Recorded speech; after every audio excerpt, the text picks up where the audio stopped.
ছেলেটার জ্বর হয়েছে, ও কিছুই খেতে পারছে না, খাওয়ার একদম মুখে কোনো রুচি নেই। তো ভাবছিলাম, মানে রান্না করার আমারও তেমন কোনো ইচ্ছা ছিল না, ভাবছিলাম যে সিদ্ধ ভাত করব। তো কিন্তু কিছু করার নেই, তরকারি করতে হয়েছে, বেশি কিছু করিনি, অল্পই করেছি। তা উচ্ছেটা ভাতে দিয়েছি, খাবে কি না জানি না, কারণ এমনিতেই তো মুখটা তিতো হয়ে আছে অনেকটা। যদি হাফটাও খায় ভালো, না খেলে আর কিছু করার নেই, দিলাম।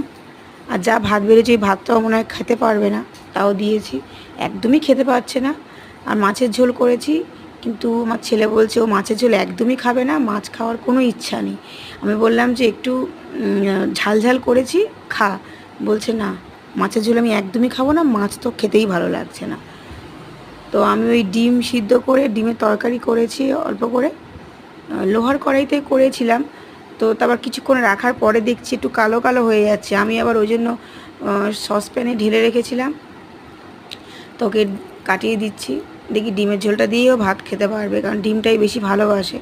তাও তো মাছটা খেতে হয়, তাই দিই, জোর করেই দিই, রীতিমতো খেতে চায় না, তাও জোর করে দিই। ডিমের ঝোল দিয়ে ভাত খাবে আর উচ্ছে সিদ্ধ, এই দুটোই দিয়েছি, আর কিছুই দিলাম না। আর এই 2 পিস মাছ এক্সট্রা ছিল, তা ভাজা রেখেছি, রাত্রেবেলা যদি ভেজে টেজে খাওয়া হয় খাওয়া হবে, কারণ ঝোলে দিলে তো তার টেস্টটাই নষ্ট হয়ে যায়।